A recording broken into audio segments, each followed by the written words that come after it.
This video is going to be a full walkthrough with MailerLite within Convertri.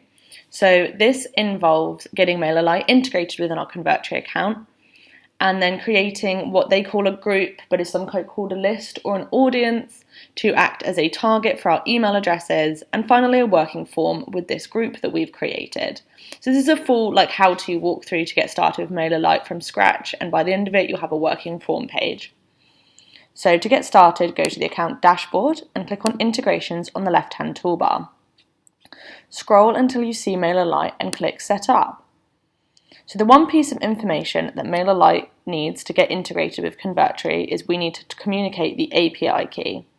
The easiest way to do this has been done for you because there's a little link here. So log into MailerLite in a separate tab like I've done, and then click this link. It will open in a new tab, and the first thing that you'll see on that page is your API key. So copy and paste this across and then click Save. So once you've done this and clicked Save, you'll be able to see a little green tick next to MailerLite, which is the key way that we know this integration has been successful. So once you're happy that it has been successful, also within your blue box you'll get a success message confirming this. We can get on with creating that group that we talked about before. So to give the example, I am a pet product owner and I have two separate pages, one where I show off all my beautiful cat products and one where I show off all of my beautiful dog products. And at the bottom there's an option to sign up for emails to find out when I release more exciting products. Well, within MailerLite I want to have two separate areas, one where the email addresses for the cat page sits and one for the dog page, because otherwise they all get jumbled together.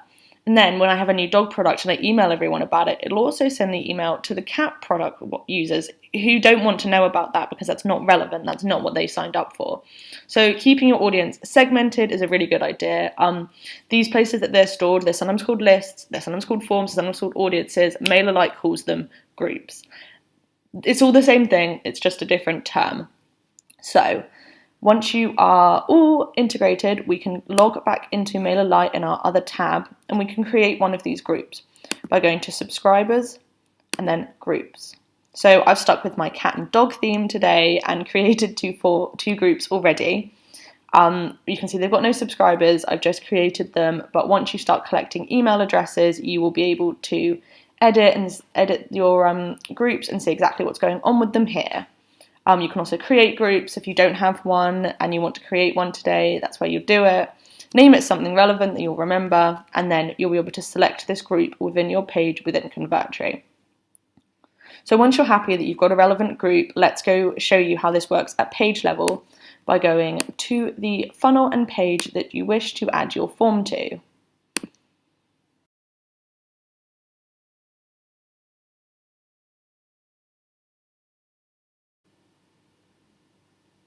So you will see that I have used a template today within Convertri, but the minimum two elements that you'll need in order to get started are your email box and your submit button. So if you don't want all of these frills, you can just add a email box and a submit button to get your form up and running. I've also added a box for my user to enter their first name. These can be found in the form elements tray, his first name, but most importantly here is the email box and here is the submit button. So once these two elements are on your page, it's time to get your form set up with MailerLite. So we can go to Forms in the top hand toolbar, Autoresponders, and then scroll to MailerLite. It will say which MailerLite group would you like to add your prospects to, and in the drop down you'll see the group that I created already. So this page is going to be for my dog users, so this page will show people dog products, and I notice immediately fixed fields and fields. This is a very, very important thing to note when you are getting anything set up with a form, is that you need to make sure your fixed fields and your fields are right.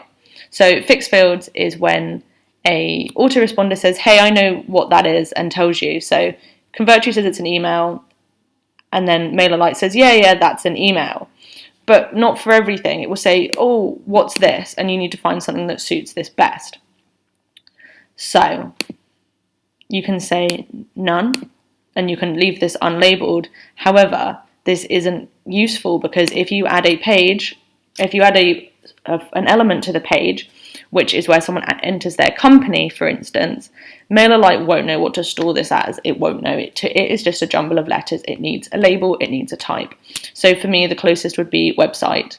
And so this is called configuring your form fields, and it's a very, very important part of getting anything integrated. So once you've done that and you're happy that all your labels match up and you click done, if you've already got a thank you page, it will say done. If you haven't already got a thank you page, it will say next, and you will be taken to here. So this is where you decide what you want to do once the button has been pressed and the form has been submitted. So your choices here are either saying, hey, once someone's done that, just leave them on the page, don't worry about it. Or, oh, I'd like to take them to a thank you page and thank you for signing up to my mailing list. In which case you can paste in the URL of your thank you page here and decide if you want any form data submitted to that. So once you've done that, click done. And now we have something we didn't before, which is a little red tick next to the forms icon. And this lets us know that the form is set up basically and it's set up correctly. So we now know that our form is up and running and it's ready to publish and test, and then see if within MailerLite you'll be able to see a new subscriber pops up and you're up and running.